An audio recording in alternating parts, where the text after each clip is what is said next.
পর্ষদ টেস্ট পেপারের 254 নম্বর পেজের সমস্ত নিউমেরিক্যালগুলো। তো আমরা গত চারটে 237, 241, 246, 250 সকল পেজের পিডিএফ আকারে থিওরিগুলোকে দিয়ে দিয়েছি এবং নিউমেরিক্যালগুলোকে সলভ করে দিয়েছি যাতে বুঝতে আমাদের সুবিধা হয়। 254 আমি সেম টাইপ করেছি। তো সকল থিওরি কোশ্চেনগুলোর অ্যান্সার আমি পিডিএফ আকারে ডেসক্রিপশন বক্সের লিঙ্কে দিয়ে দিয়েছি এবং অঙ্কগুলোকে সলভ করে দিচ্ছি। তো তোমরা দেখতেই পাচ্ছ আমার কাছে টেস্ট পেপার মাধ্যমিকের তো রয়েছে, এটা পর্ষদের টেস্ট পেপার। তো তোমরা 254 নম্বর পেজটাকে খোলো এবং ঘ বিভাগের 4-2 এই অঙ্কটা করা শুরু করো। তো প্রত্যেকটা অঙ্কই আমি এখানটায় সলভ করে দেবো এবং থিওরি পেপারগুলো পিডিএফ আকারে ডেসক্রিপশন বক্সে আমি লিঙ্ক দিয়ে দিয়েছি এবং প্রত্যেকটা পেজের লিঙ্ক দেওয়া আছে, প্রত্যেকটা পেজের পিডিএফ আকারে লিঙ্ক দেওয়া আছে। তো তোমরা ডাউনলোড করে নাও।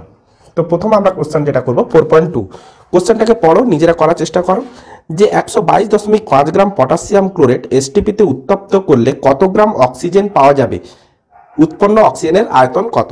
তো আগে আমাকে সমীকরণটাকে বানিয়ে নিতে হবে। পটাশিয়াম ক্লোরেট কি হয়ে থাকে, KClO3। তো একে যদি আমরা উত্তপ্ত করি কি উৎপন্ন হয়, KCl উৎপন্ন হয় আর অক্সিজেন উৎপন্ন হয়। তো একে আমরা ব্যালেন্স করে নেব। ক্লিয়ার? তো ব্যালেন্স করে নেব। ব্যালেন্স করার পর আমরা কি করব, তীর চিহ্নটাকে মুছে আমরা কি করব, সমান চিহ্ন করে নেব। তো এই বিশুদ্ধ সমীকরণ থেকে এবারে চেক করো যে পটাশিয়াম ক্লোরেট কত ভাগ আছে আর অক্সিজেন কত ভাগ আছে। এইখান থেকে আগে চেক করে নাও যে পটাশিয়াম দেখো 2 ইন্টু থার্ড ব্র্যাকেট দিলাম, পটাশিয়াম কত হয়ে থাকে 39, ক্লোরিন কত হয়ে থাকে 35.5, অক্সিজেন কত হয়ে থাকে, 3টা অক্সিজেন পরমাণু রয়েছে, একটা অক্সিজেন পরমাণু 16 ইন্টু 3। ক্লিয়ার হলো? তাহলে একে যদি আমরা গুণ করি তাহলে আমরা কত পাবো, যোগ করে গুণ করব। দেখো 39 প্লাস 35.5 প্লাস 16 3 48, তার মানে কত আসছে না 2 ইন্টু 122.5 যোগ করবে, দিলে দেখবে 122.5 আসতে চলেছে। তো অক্সিজেনেরও কত ভাগ আসছে দেখো 3 ইন্টু অক্সিজেনের দুটো পরমাণু, এখানে কত আছে অক্সিজেনের দুটো পরমাণু 16 ইন্টু 2, তার মানে কত 16 32, 32 96। ক্লিয়ার? তো এত গ্রাম পটাশিয়াম ক্লোরেট থেকে এত গ্রাম অক্সিজেন সৃষ্টি হচ্ছে, তাই তো। তো আমাকে বলেছে 122.5 গ্রাম পটাশিয়াম ক্লোরেট থেকে কত সৃষ্টি হবে, তাহলে আমরা কি লিখবো 2 ইন্টু 122.5 গ্রাম KClO3 থেকে 96 গ্রাম অক্সিজেন সৃষ্টি হয়। ক্লিয়ার? তো একে কত হবে না 96 ডিভাইড বাই 2 ইন্টু 122.5। আচ্ছা তাহলে 122.5 গ্রাম KClO3 থেকে আমরা কত গ্রাম অক্সিজেন পেতে চলেছি, 96 গুণিতক 122.5 ডিভাইড বাই 2 ইন্টু 122.5। তো দুজন ক্যান্সেল হলো আর এটা কত হচ্ছে 49। তো আমরা কত গ্রাম অক্সিজেন পেলাম না 49 গ্রাম অক্সিজেন সৃষ্টি হয়। ক্লিয়ার হচ্ছে?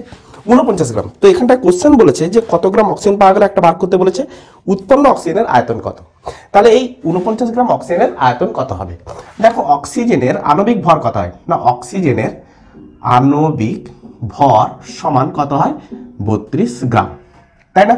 তো 32 গ্রাম অক্সিজেনের আয়তন কত, অ্যাভোগাড্রো মতে 22.4 লিটার। ক্লিয়ার? তো একে কত হবে 22.4 বাই 32 এত লিটার। 49 গ্রামে কত হবে, তো আমরা ইউনিটি ম্যাট্রিক্স অনুযায়ী এটাকে কাটাকাটি করে নেব। তো আমি আর করছি না, তাহলে এত লিটার যেটা ভাগ হবে সেটাই হবে আমাদের অ্যান্সার। ক্লিয়ার হলো? তো নেক্সট কোশ্চেন 4.2 গেছে, এবারে 4.4 দেখো। তো এটাকে তোলা হয়েছে 4.4, তো আমি রাফ করে দিলাম। 4.4 এর কোশ্চেন দেখো, আমরা 254 পেজ করতে আছি, 254 পেজের ঘ বিভাগের 4.4। তো কোশ্চেনটাকে আগে পড়ো, তো নিজেরা আগে করো, যদি না হয় তাহলে এখানে দেখো, তার আগে নয়। তো 4.4 বলেছে পরম প্রতিসরাঙ্ক কাকে বলে, একটা সংজ্ঞা চেয়েছে, অলরেডি আমি দিয়ে দিয়েছি।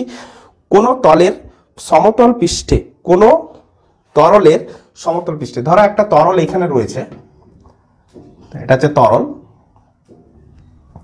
আচ্ছা এবারে বলেছে কোন তরলের সমতল পৃষ্ঠে বায়ু থেকে 45 ডিগ্রি কোণে আপতিত আলোকরশ্মি ওই পৃষ্ঠ থেকে তরলের প্রতিসরণে 15 ডিগ্রি বিচ্যুত হয়, তরলের প্রতিসরাঙ্ক নির্ণয় করো। আচ্ছা তো এই একটা আলোকরশ্মি এসছে, যদি এই তরল না থাকতো তাহলে আলোকরশ্মি এরকম সোজা পথে যেত, কিন্তু তরলের দ্বারা কি হবে, তরলের দ্বারা কি হবে ওই আলোকরশ্মি প্রতিসৃত হবে। তো আমি যে বিন্দুতে আপতিত হয়েছে সেই বিন্দু থেকে আমি একটা অভিলম্ব বানিয়ে নিলাম। ক্লিয়ার হয়েছে? তো এবারে আলোক রশ্মি লঘু থেকে ঘনতে প্রবেশ করেছে, দ্যাট মিনস অভিলম্বের দিকে কি হবে, ঝুঁকে যাবে। তো কত কোণে আপতিত হয়েছে বলে দিয়েছে, 45 ডিগ্রি কোণে আপতিত হয়েছে। আচ্ছা বিচ্যুত কত হয়েছে, না বিচ্যুত হয়েছে 15 ডিগ্রি, তার মানে এইটা হচ্ছে বিচ্যুতি কোণ, তো বিচ্যুতি হয়েছে 15 ডিগ্রি। তাহলে প্রতিসরণ কোণ কত, না প্রতিসরণ কোণ পড়ে থাকছে, দেখো এই কোণটার বিপরীতপক্ষ কোণ হচ্ছে এই কোণটা, তাহলে এটা 45 হলে এটাও 45 হতো, এটা যদি 15 কেটে যায় তাহলে বাকি পড়ে থাকছে 30 ডিগ্রি। ক্লিয়ার হচ্ছে? আচ্ছা, তো স্নেলের সূত্র অনুযায়ী আমরা কি বলতে পারি যে আলোক রশ্মি এয়ার থেকে কোথায় এসছে, ওয়াটারে, তাহলে মিউ এ টু ওয়াটার, তার মানে ওয়াটারের আমি প্রতিসরাঙ্ক বার করতে চলেছি। ওয়াটারের কি বসাবো, sine i by sine r. Sine i কত, 45 ডিগ্রি, সাইন আই হচ্ছে 45 degree divided by sine r হচ্ছে কত, 30 ডিগ্রি। তো সাইন 45 মানে 1/√2 ডিভাইড বাই হাফ। আচ্ছা একে যদি আমরা উল্টে নিই তাহলে কি আসছে, 1/√2 ইন্টু 2। আচ্ছা উপর নিচে 2 এর নিচে কিছু না মানে 1, উপর নিচে আমি একটা √2 করে গুণ ভাগ করে দিলাম, ঠিক আছে? তাহলে √2 ইন্টু √2 সমান কত হলো, 2। তাহলে এই √2 এই 2কে কি হলো, ক্যান্সেল করলো, তাহলে প্রতিসরাঙ্ক কত পেলাম, √2। ক্লিয়ার? তাহলে ওই তরলের প্রতিসরাঙ্ক আমরা কত পাচ্ছি, √2। নেক্সট কোশ্চেনের দিকে এগো। তো 4.6 এর অথবা দেখো, 4.6 পাশে আমি দিয়ে দিচ্ছি অথবা। তো কোশ্চেনটাকে পড়ো, তারপরে নিজেরা সলভ করো। এখানে দেখো, তড়িৎ প্রবাহের সময় অপরিবর্তিত রেখে কোনো পরিবাহীর প্রবাহ মাত্রা অর্ধেক ও রোধ দ্বিগুণ করলে উৎপন্ন তাপ কি পরিবর্তন হবে। ধরো একটা পরিবাহীর মধ্য দিক দিয়ে তো আই পরিমাণ তড়িৎ প্রবাহিত হচ্ছিল, এই পরিবাহীর রোধ হচ্ছে আর, সময় ছিল টি, তাহলে উৎপন্ন তাপ কত হবে, H equal to I square R T. SI ফর্মে আমরা যা করছি, এসআই ফর্মে এটা, কারণ এসআই ফর্মে জে এর মান কত হয়ে থাকে, 1, জে ইকুয়ালস টু 1, এসআই ফর্মে পাশে লিখে রাখলাম এসআই। এবারে এই পরিবাহীর ক্ষেত্রে আমি কি করলাম, সময় আনচেঞ্জ রাখলাম। এবারে কি করেছি না, পরিবাহীর প্রবাহ মাত্রা অর্ধেক করেছি, তার মানে প্রবাহ মাত্রা I/2 করেছি, আর রোধ কি করেছি, দ্বিগুণ করেছি। আগে ছিল আর, এখন করেছি 2R। তাহলে এক্ষেত্রে H1 করে দিলাম, এটাকে H2 করে দিলাম, বা এটাকে ইনিশিয়াল করে দাও HI করে দাও, আর এটাকে ফাইনাল করে দাও HF করে দাও। তাহলে আমরা কি পাবো, I স্কোয়ার আর টি, তাহলে I/2 এর whole square into 2R into T, that means কত আসছে, I square by 4 into 2R into 2। আচ্ছা 2 কে 2 একটা ক্যান্সেল হলো, তাহলে হাফ বেরিয়ে এলো I স্কোয়ার আর টি, তার মানে কত আসছে, হাফ অফ HI। দেখো I স্কোয়ার আর টি মানে হচ্ছে কি, ইনিশিয়াল তাপ, হিট, ইনিশিয়াল হিট, তাহলে এই I স্কোয়ার আর টি জায়গায় আমি HI বসিয়েছি, তাহলে 2 ইন্টু HF ইন্টু HI। তাহলে আমরা কি দেখলাম, যে ফাইনাল তাপটা ইনিশিয়াল তাপের অর্ধেক। এইখান থেকেই বোঝা যাচ্ছিল যে ফাইনাল তাপ ইনিশিয়াল তাপের অর্ধেক। তাহলে অন্তিমে উৎপন্ন তাপ প্রাথমিকে উৎপন্ন তাপের অর্ধেক হয়। ক্লিয়ার হয়েছে?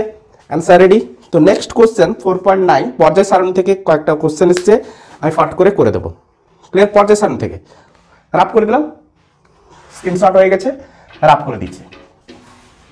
পর্যায় সারণী থেকে কোশ্চেন দেখো, পর্যায় সারণী দেখো 4.9 কি বলেছে, যে এ বি সি তিনটি মৌলের পরমাণু ক্রমাঙ্ক যথাক্রমে Z-1, তাহলে এ মৌলের হচ্ছে কত, Z-1, বি মৌলের হচ্ছে Z, আর সি মৌলের হচ্ছে Z+1। আচ্ছা এদের মধ্যে বি হচ্ছে নিষ্ক্রিয় মৌল, তাহলে বি হচ্ছে এই যে বি, এ হচ্ছে কি নিষ্ক্রিয় মৌল। আচ্ছা এবারে বলেছে, তাহলে বি যদি নিষ্ক্রিয় মৌল হয়, তাহলে এক নম্বর পর্যায় সারণীতে এ ও সি এর অবস্থান কোথায়, তাহলে এর অবস্থান, তার নিষ্ক্রিয় মৌলের অবস্থান কোথায়, 18 নম্বর শ্রেণীতে। নিষ্ক্রিয় মৌলের অবস্থান কোথায় হয়, 18 নম্বর শ্রেণীতে। তাহলে এর অবস্থান কোথায় যাবে, না এর অবস্থান হবে দ্বিতীয় পর্যায়ে। কোন পর্যায়ে, 18 নম্বর শ্রেণীতে এবং দ্বিতীয় পর্যায়ে বলে দিয়েছে বি এর ক্ষেত্রে। তাহলে এর অবস্থান কোথায় যাবে, দেখো এর অবস্থান বি এর ঠিক আগে Z-1 আছে, এর অবস্থান কোথায় যাবে না দ্বিতীয় পর্যায়ে 17 নম্বর শ্রেণীতে। আর সি এর অবস্থান কোথায় যাবে, Z+1 আছে, মানে 18 পরে কি আসবে, প্রথম, আবার তৃতীয় পর্যায়ে প্রথম চলে আসবে। তাহলে সি এর অবস্থান আমরা করব, অবস্থান হচ্ছে তৃতীয় পর্যায়ে প্রথম বা 1 নম্বর শ্রেণীতে। ক্লিয়ার হয়েছে? তো প্রথম কোশ্চেনটা আমাদের হলো বি। এবার 2 নম্বর, বি ছাড়া এদের মধ্যে কোনটি ধাতু কোনটি অধাতু? দেখো 2 নম্বর, বি তো নিষ্ক্রিয় মৌল, তার উপরে আমাকে কোনো এক্সপেরিমেন্ট করা চলবে না। তো এবারে বাম থেকে ডান দিকে যতই আমি যেতে চাই, বাম থেকে ডান দিকে ধাতব ধর্ম হ্রাস পায়, ধাতব ধর্ম হ্রাস পায়, উপর থেকে নিচের দিকে ধাতব ধর্ম বৃদ্ধি পায়। তাহলে সি হচ্ছে তৃতীয় পর্যায়ে, এ হচ্ছে দ্বিতীয় পর্যায়ে, তাহলে তাহলে তৃতীয় পর্যায়ে ধাতব ধর্ম কি হবে? বৃদ্ধি পাবে। আচ্ছা, তো আমি অ্যান্সার লিখবো সি মৌল। 3 নম্বর কোশ্চেন, 3 নম্বরে কি বলেছে যে এদের যোজ্যতা কত? এদের মানে এ আর সি এর যোজ্যতা কত? দেখো এ কি করবে, একটা ইলেকট্রন ইলেকট্রন কি করবে, গ্রহণ করে বি এর ইলেকট্রন বিন্যাস গ্রহণ নেবে, আর সি কি করবে, একটা ইলেকট্রন বর্জন করে বি এর ইলেকট্রন বিন্যাস নেবে। তাহলে দুজনেরই যোজ্যতা হচ্ছে এ ও সি এর যোজ্যতা এক। কত? একই। বুঝা গেছে? এক করে। আচ্ছা, এবারে এর অথবা কোশ্চেনে অঙ্ক দিয়েছে। দেখো এ বি সি এই 3টি মৌলের পারমাণবিক সংখ্যা যথাক্রমে 6, 8, 11, কোনটির তড়িৎ ঋণাত্মকতা সর্বোচ্চ? তো আমি এটা রাফ করে দিচ্ছি, এটাকে আমি রাফ করে দিলাম। তো নেক্সট কোশ্চেন যেটা বলেছে, ভালো করে খেয়াল করো কি বলেছে। 4.9 এর অথবা কোশ্চেন কি বলেছে, এ বি সি এর পারমাণবিক সংখ্যা দিয়েছে, তড়িৎ ঋণাত্মকতা সর্বোচ্চ, আয়ন বিভব সর্বোচ্চ, আর কোনটির বিজারণ ক্ষমতা সর্বোচ্চ? দেখো 6, 8, 11, তাহলে এর পারমাণবিক সংখ্যা হচ্ছে 6, তার মানে ইলেকট্রন বিন্যাস 2, 4, বি এর হচ্ছে 8, তার মানে 2, 6, সি এর হচ্ছে কত, 11, মানে 2, 8, 1। ক্লিয়ার হয়েছে? এবার বলছে কোনটির তড়িৎ ঋণাত্মকতা সর্বোচ্চ। তো বাম থেকে ডান দিকে যতই যাওয়া যায় ততই কি হয়, তড়িৎ ঋণাত্মকতা বৃদ্ধি পায়, আর উপর থেকে নিচের দিকে গেলে তড়িৎ ঋণাত্মকতা হ্রাস পায়। তো সি হচ্ছে কি তৃতীয় পর্যায়ে অবস্থান করছে, তাহলে যত নিচের দিকে আসছে তড়িৎ ঋণাত্মকতা তত হ্রাস পাচ্ছে। তাহলে আর এ আর বির ক্ষেত্রে লক্ষ্য করো, এর অবস্থান কোথায়? এটা দ্বিতীয় পর্যায়ে, দুটো কক্ষ রয়েছে দ্বিতীয় পর্যায়ে, আর শ্রেণী কত হবে? দেখো 2 এর থেকে অধিক রয়েছে, অধিক সংখ্যা রয়েছে, সর্ববহিষ্ঠ কক্ষপথে 4 রয়েছে, তার মানে এর সাথে আমাকে 10 যোগ করে দিতে হবে, তার 14 নম্বর শ্রেণীতে অবস্থান করছে। আর বি কোথায় অবস্থান করছে? 2 এর থেকে অধিক সংখ্যা রয়েছে সর্ববহিষ্ঠ কক্ষপথে, তাহলে এর সাথে আমি 10 যোগ করে দেবো, তাহলে 16 নম্বর শ্রেণীতে অবস্থান করছে। তাহলে এ 14 নম্বর শ্রেণীতে, বি 16 নম্বর শ্রেণীতে, তার মানে ডেফিনেটলি আমি বুঝতে পারছি বাম থেকে ডান দিকে গেলে তড়িৎ ঋণাত্মকতা বৃদ্ধি পায়, সেহেতু বি মৌলের তড়িৎ ঋণাত্মকতা সর্বোচ্চ। বি এর তড়িৎ ঋণাত্মকতা সর্বোচ্চ। আচ্ছা, আয়নন বিভব চেয়েছিল, তাও একই, বি এর আয়নন বিভব সর্বোচ্চ, যার তড়িৎ ঋণাত্মকতা সর্বোচ্চ তার আয়নন বিভব সর্বোচ্চ। ক্লিয়ার? সি এর ক্ষেত্রে, আচ্ছা সি নয়, আর এরপরে তৃতীয় কোশ্চেন বলছে কোনটির বিজারণ ক্ষমতা সর্বোচ্চ। উপর থেকে নিচের দিকে যতই আসবো বিজারণ ক্ষমতা তত বৃদ্ধি পাবে, তাহলে সি এর বিজারণ ক্ষমতা সর্বোচ্চ। বিজারণ ক্ষমতা সর্বোচ্চ।